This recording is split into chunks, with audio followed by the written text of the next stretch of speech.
Olá, Ação e Reação, de André Luiz, capítulo 2, Comentários do Instrutor. E André começa dizendo: o recinto para o qual fomos era confortável e amplo, mas a expressiva assembleia que o lotava era em grande parte desagradável e triste.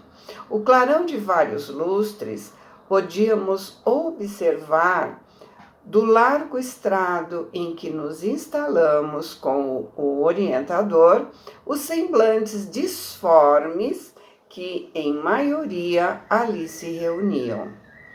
Aqui e ali se acomodavam assistentes e enfermeiros, cuja posição espiritual era facilmente distinguível pela presença simpática com que encorajavam os sofredores.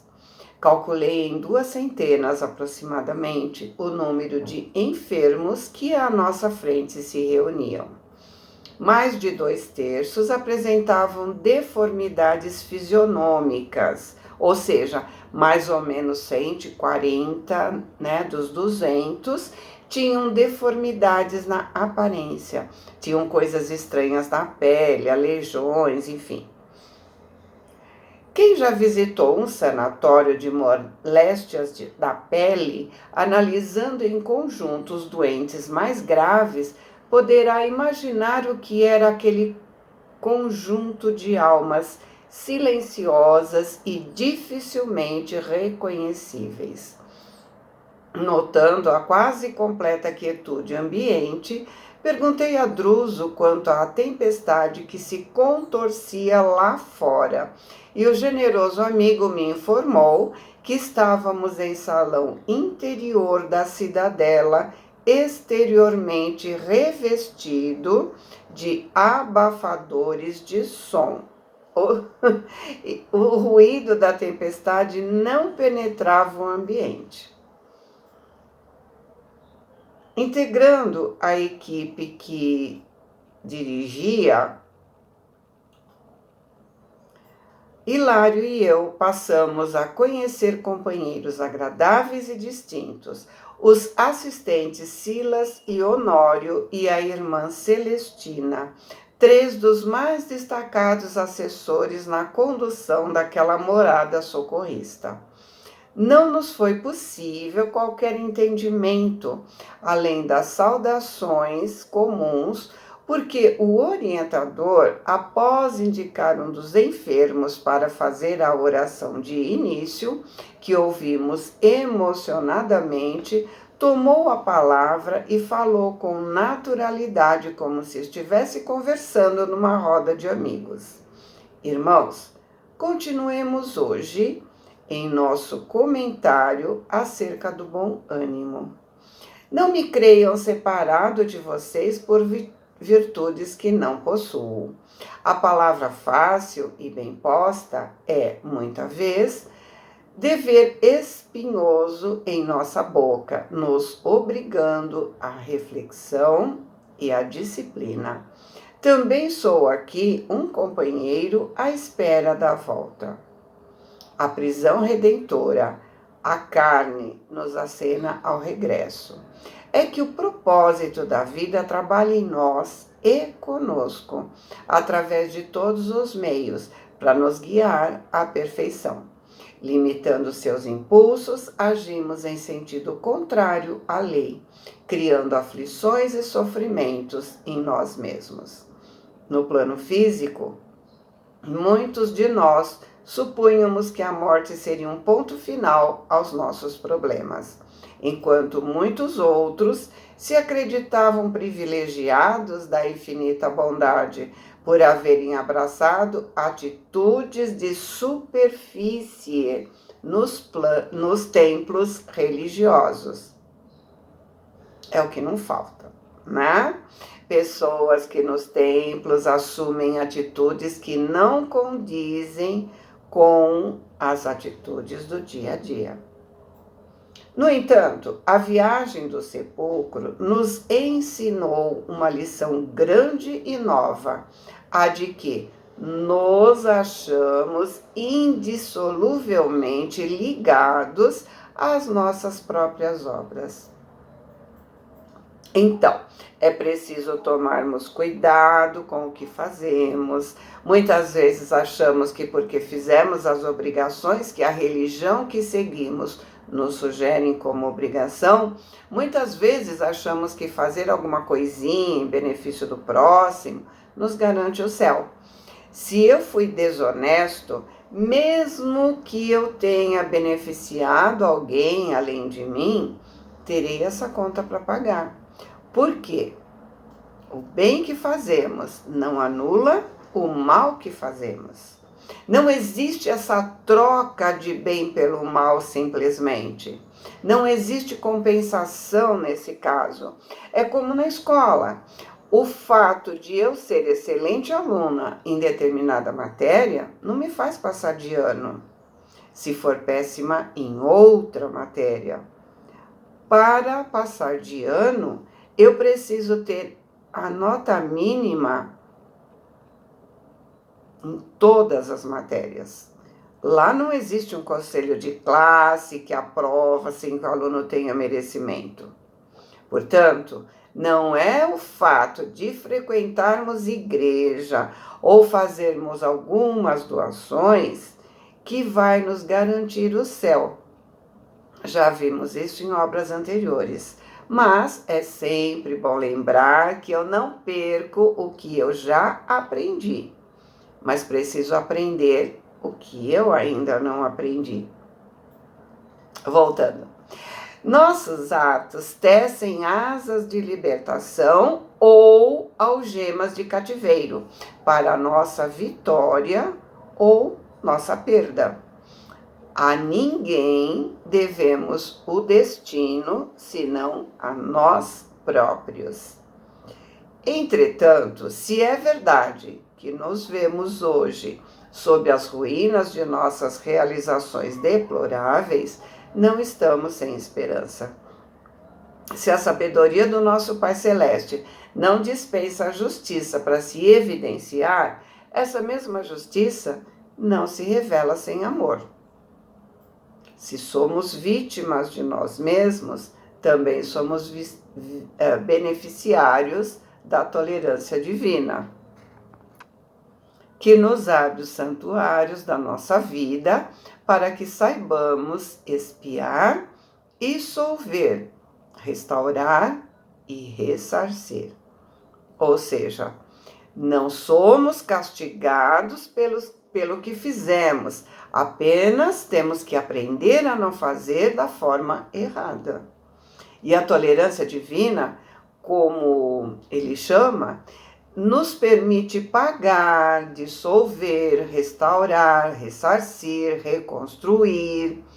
Todos erramos, mas todos teremos que acertar e teremos quantas chances forem precisas para isso. Na retaguarda, desperdiçávamos o tempo injetando, nos outros sentimentos e pensamentos que não desejávamos para nós, quando não estabelecíamos pela crueldade ou pelo orgulho vasta sementeira de ódio e perseguição. Porém, com semelhantes atitudes, levantamos em nosso prejuízo a desarmonia e o sofrimento que cercam nossa existência como inevitáveis fantasmas. Por isso que Jesus nos disse para não fazermos ao outro o que não queremos para nós. Quando nos colocamos no lugar do outro, nós pensamos antes de falar ou agir. Assim, temos a oportunidade de errar menos. Agindo assim, não temos tantos motivos para arrependimento, para nos desarmonizarmos. O passado fala em nós com gritos de credor exigente, amontoando sobre as nossas cabeças os frutos amargos da plantação que fizemos.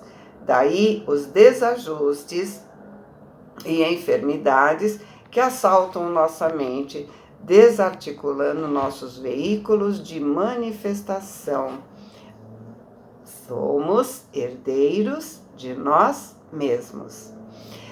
Admitíamos que a transição do sepulcro fosse lavagem miraculosa, libertando o nosso espírito, mas ressuscitamos no corpo sutil de agora, com os males que alimentamos em nosso ser. As doenças se manifestam no perispírito. Nossas ligações com o passado, por essa razão, continuam vivas. Laços de afetividade mal dirigida e cadeias de aversão ainda nos aprisionam a companheiros encarnados e desencarnados, muitos deles em desequilíbrios mais graves e constringentes que os nossos. Os desequilíbrios que nós provocamos no outro estão em nós. Nutrindo o propósito de regeneração e melhoria, hoje somos criaturas despertando entre o inferno e a terra, que se afinam tão estranhamente um com o outro como nós e nossos feitos. Então, enquanto estivermos errando mais do que acertando, estaremos entre o inferno e a terra, porque erramos. Nossa consciência nos leva aos infernos e temos a bênção de reencarnar e podemos limpar um pouco do que foi feito. Nos achamos imbuídos do sonho de renovação e paz, aspirando à imersão da vida superior. Queremos subir, evoluir. Entretanto, quem poderia adquirir respeitabilidade sem quitar-se com a lei? Ninguém avança para frente sem pagar as dívidas que contraiu. Como trilhar o caminho dos anjos, de pés amarrados ao carreiro dos homens que acusam nossas faltas, com nossa memória nos obrigando ao mergulho das sombras? Então, sem limpar toda a sujeira que fizemos, sem ressarcir quem lesamos, não podemos vivenciar coisas novas. Druso fez ligeira pausa e, depois de significativo gesto, como que indicando a torturada paisagem exterior, prosseguiu em tom comovente. Em redor do nosso pouso de trabalho e esperança, alongam-se flagelos infernais. Não é aquele inferno que ouvimos falar, é o rebaixamento de nós mesmos. Quantas almas petrificadas na rebelião e na indisciplina aí se desmandam no aviltamento de si mesmas? O céu representa uma conquista sem ser uma imposição. Podemos conhecer lugares melhores, basta que melhoremos. A lei divina, alicerçada na justiça infalível, funciona com igualdade para todos. Por esse motivo, nossa consciência reflete a treva ou a luz de nossas criações individuais. A luz, clareando nossa visão, descortina nossa estrada. A treva, nos cegando, nos acorrenta ao cárcere de nossos erros.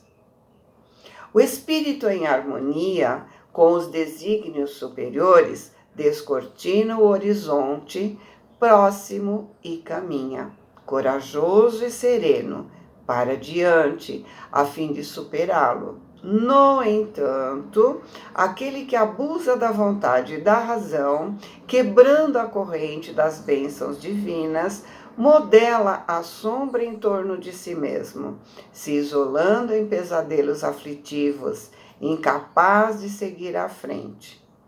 Ou seja, aquele que abusa do seu livre-arbítrio, machuca o outro, constrói o seu próprio inferno e fica ali, isolado em seu inferno. Nós vimos o exemplo do Leonardo no livro Entre a Terra e o Céu, lembra? Assim, definindo a posição que nos é peculiar, somos almas entre a luz das aspirações sublimes e o nevoeiro dos débitos escabrosos, para quem a reencarnação, como recomeço de aprendizado, é concessão da bondade excelsa que nos cabe aproveitar no resgate imprescindível. Então, a reencarnação é um presente, porque é uma oportunidade de recomeçar e fazer diferente. Oportunidade de ressarcir aquele a quem machucamos. Em verdade, por muito tempo ainda sofreremos os efeitos das ligações com os nossos cúmplices e associados de intemperança e desregramento, mas dispondo de novas oportunidades de trabalho no campo físico, é possível refazer o destino, solucionando escuros compromissos e, acima de tudo, promovendo novas sementeiras de afeição e dignidade, esclarecimento e ascensão. Sujeitando-nos às disposições da lei que prevalecem na esfera carnal, teremos a felicidade de reencontrar velhos inimigos sob o véu de temporário esquecimento, facilitando assim nossa reaproximação preciosa. Desse modo, dependerá de nós mesmos convertê-los em amigos e companheiros, uma vez que, padecendo a sua incompreensão e a antipatia, com humildade e amor, sublimaremos nossos sentimentos e pensamentos, plasmando novos valores de vida eterna em nossas almas. Por isso, é importante reencarnar. Podemos reencontrar pessoas e mesmo sofrendo antipatias, poderemos aprender e nos modificarmos. Precisamos entender que a reencarnação é um presente que recebemos, porque é uma oportunidade de recomeço. É a oportunidade de fazer diferente, de sair daqui melhor do que viemos. É preciso aproveitar cada minuto que Deus nos deu para crescer e melhorar. Não devo esperar nada do outro. Sou eu quem tenho que modificar. Sou eu que tenho que limpar aquelas situações de desarmonia.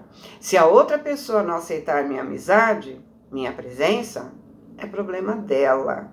Eu tenho que fazer a minha parte. Diante da pausa que o instrutor imprimiu às suas considerações, voltei-me para a assembleia que o escutava, suspensa nas flamas de elevada meditação. Alguns dos enfermos ali enfileirados tinham lágrimas nos olhos, enquanto outros mostravam o semblante estático dos que se conservam entre o consolo e a esperança. Druso, que também sentia o efeito de suas palavras nos ouvintes reconfortados, continuou: somos espíritos endividados que a obrigação de dar tudo em favor de nossa renovação. Comecemos a articular ideias redentoras e edificantes, desde já, favorecendo a reconstrução do nosso futuro.